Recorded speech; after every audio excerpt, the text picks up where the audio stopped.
So I recently read a New York Times article in which reporters surveyed and interviewed over 1,300 mental health providers.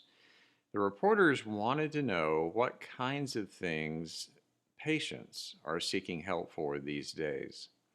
The survey and the interviews showed, maybe unsurprisingly, that since the start of COVID, there had been a gigantic increase in people experiencing and seeking help to alleviate anxiety, depression, loneliness, fear, and grief. People reported feeling overwhelmed, burned out, stressed out, isolated, stuck, empty, uncertain, and just simply done. You probably felt that way too. Many of the therapists said that they consider this moment in time to be a true mental health crisis, that they just can't keep up with the demand for their counseling services, and that they often have to turn patients away. Now, there's some optimism because things like telemedicine and other ways of seeing patients has grown a lot online, and that provides a great measure of relief. And it's also great that today there is far less stigma surrounding mental health therapy. But many therapists are describing what's happening now as a kind of second pandemic of mental health problems that they can link directly or indirectly to the COVID pandemic. For instance, the article quotes one therapist in Burbank, California, who says, "There is so much grief and loss. One of my clients, who's usually patient, is now experiencing road rage all the time. Another client, who's a mom of two teens, is fearful and doesn't want them to leave the house," she says. "My highly work motivated client is considering just leaving her career behind. There's an overwhelming sense of malaise and fatigue."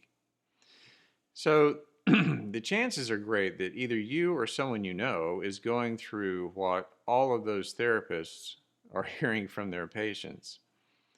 With the pandemic being such an ongoing feature in our daily lives and how it's upset so many of the ways we live and how the virus is changing, there's the uncertainty of what the future holds and concerns for the safety of others, not to mention our own safety, and the genuine grief and loss that people are going through. So it's not at all surprising that mental health providers are also overwhelmed and that they're worried. On top of all that, it's not unusual for people this time of year when the nights are longer, the weather is colder, and the skies are more consistently grayer. When we're spending more time indoors, it's not unusual to suffer from seasonal affective disorder. That's a real thing, and it's serious for many people. Now, we know that warm, sunny days are coming someday, but in the meantime, we know we have the annual months-long marathon of winter still left to run. There's a reason that otherwise sane people want to live in places like Florida or South Texas, at least for part of the year.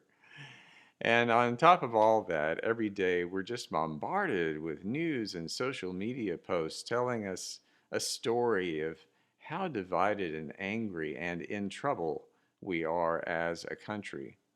There's always some politician or maybe a whole group of politicians to be furious about. Wonder, what are they thinking?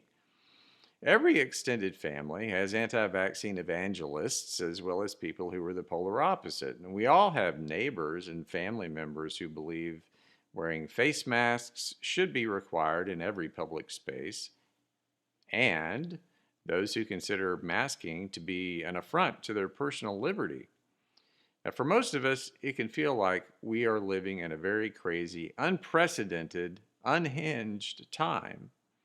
So I was pondering all this one morning recently, and back in the good old days before COVID, right after waking up every morning, I'd sit down, drink a cup of coffee, and catch up on the news. A lot of which, I'll admit, might not concern me directly, but of course I still want to be informed about what's going on in the world. So these days I still take a few minutes every morning to sit on the couch and look at the news, but so much of what I read is alarming and distressful. It's not a great way to start out the day feeling alarmed and distressed. So for me, it's been challenging sometimes, on the one hand, to keep up with what's happening in the world, while at the same time not wanting to crawl right back into bed and curl up into a ball. So it was recently, as I was mulling over all this bad news, that I checked my email. And I saw that I had received a message from Gordon McPherson, which is always welcome. Gordon joins in on our online service most every Sunday, all the way from London, Ontario. Hi, Gordon. I think maybe because Gordon's from Canada, he's just more naturally content with life because, we all know Canadians are like that. Anyway, Gordon had sent me a link to a YouTube video produced in late 2020 when the pandemic was causing most of us to shelter in place. We were still, at that point, in serious lockdown. This video is called The Perspective from Someone Born in 1900 on COVID-19, and it was produced by Mark Logue, who does a podcast that focuses on finding the good in yourself and the good in other people. Sounds kind of like our church. So instead of curling up into a ball that day, I watched the video that Gordon sent me, and I'm really glad that I did. In the video, Mark first acknowledges that the weirdness, pain, suffering, grief, and stress of COVID is very real, very significant. And what he does, though, is provide some perspective to point out the fact that we are not the first generation, and we will not be the last generation to ever live through some really traumatic things. So he invites us to revisit, to imagine what any American born in the year 1900 would have experienced in their lifetime, and to place ourselves in their shoes. He notes that the first 13 years of your life might have seemed fairly uneventful and peaceful. Now, I would agree with that, but only if you did not happen to suffer from a common illness. But in 1900, children under the age of 5 accounted for 40% of all deaths from pneumonia, influenza, tuberculosis, diphtheria, scarlet fever, chickenpox, and bacterial intestinal diseases like enteritis, so things weren't all that rosy. But if you survive that, by the time you're 14 years old, the world has decided to go to war for the next 4 years of your life. By the time you turn 18, over 22 million people would have died in World War I. In that same year, a disease called the Spanish flu comes along and lasts until you turn 20. Over 50 million people worldwide would die from that pandemic in those 2 years, and that's just really an educated guess. The real numbers were probably much, much higher. When you're 29 years old, the stock market crashes, kicking off the Great Depression. Unemployment hits 30%. And our scarcity and fear take hold of our mindsets. When you turn 39, World War II begins in Europe. And at age 41, America enters that conflict. So between the age of 39 and 45, you've lived in a world where 75 million people have died in that war. And at age 50, the Korean War starts and lasts until you turn 53 with a loss of 5 million people. So from the time of your birth until you're 55, you've lived in the fear of contracting polio also. Over 500,000 people died every year due to polio until a vaccine was developed, thankfully. Smallpox was also an ongoing epidemic until your mid-50s, killing 300 million people during your lifetime.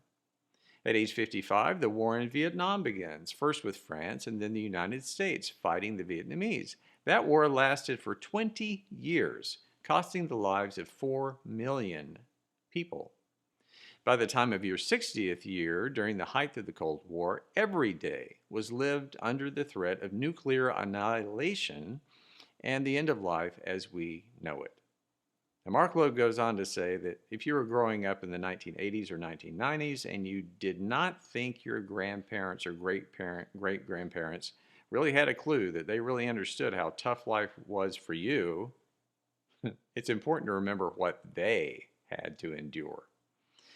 He notes that today, even in the midst of the worst days of the COVID pandemic, most of us were called to stay at home, sit on the couch to watch Netflix or Amazon Prime, eat a lot, and attend meetings on Zoom.